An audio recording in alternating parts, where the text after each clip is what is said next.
छठवां अध्याय। छठवें अध्याय में धूमर लोचन वध।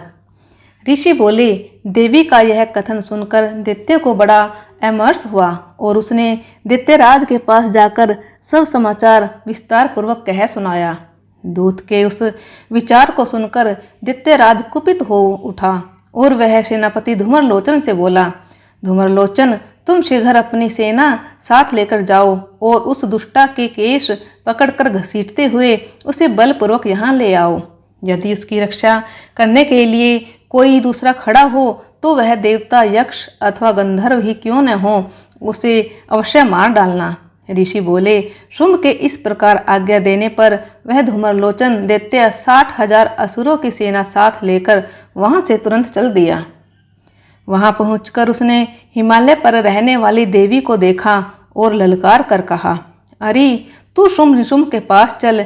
यदि इस समय प्रसन्नतापूर्वक मेरे स्वामी के समीप नहीं चलेगी तो मैं तुझे बलपूर्वक बालों को पकड़कर घसीटते हुए ले चलूंगा।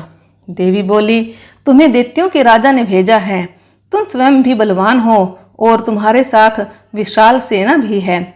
ऐसी दशा में यदि मुझे बलपूर्वक ले चलोगे तो मैं तुम्हारा क्या कर सकती हूँ। ऋषि बोले, देवी के यह कहने पर असुर धूमरलोचन उनकी ओर लपका। तब अंबिका ने हूँ शब्द के उच्चारण मात्र से उसे भस्म कर दिया। फिर तो क्रोध से भरी हुई दैत्यों की विशाल सेना और अंबिका ने एक दूसरे पर तीखे सायकों, शक्तियों तथा फरसों की वर्षा आरंभ की। इतने में ही देवी का वाहन सिंह क्रोध में भरकर भयंकर गर्जना करके गर्दन के बालों को हिलाता हुआ असुर की सेना में कूद पड़ा।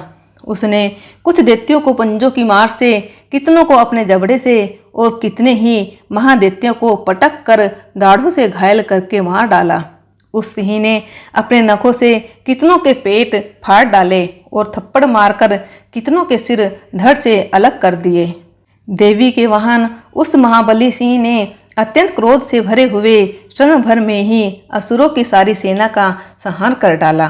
शुंभ ने जब यह सुना कि देवी ने धूमरलोचन असुर को मार डाला तथा उसके सिंह ने सारी सेना को सपाचट कर डाला, तब उस दैत्यराज को बड़ा क्रोध हुआ। उसका होठ कांपने लगा। तुरंत उसने चंड और मुंड नामक 2 महादैत्यों को आज्ञा दी, हे चंड और हे मुंड, तुम लोग बहुत बड़ी सेना लेकर वहां जाओ।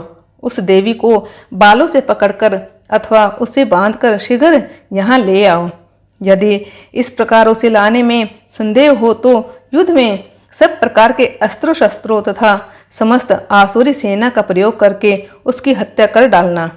उस दुष्टा की हत्या होने पर तथा सिंह के भी मारे जाने पर उस अंबिका को बांधकर साथ लेकर शीघ्र ही लौट आना। बोलिए शेरावाली माता की जय, अम्बे मात की जय।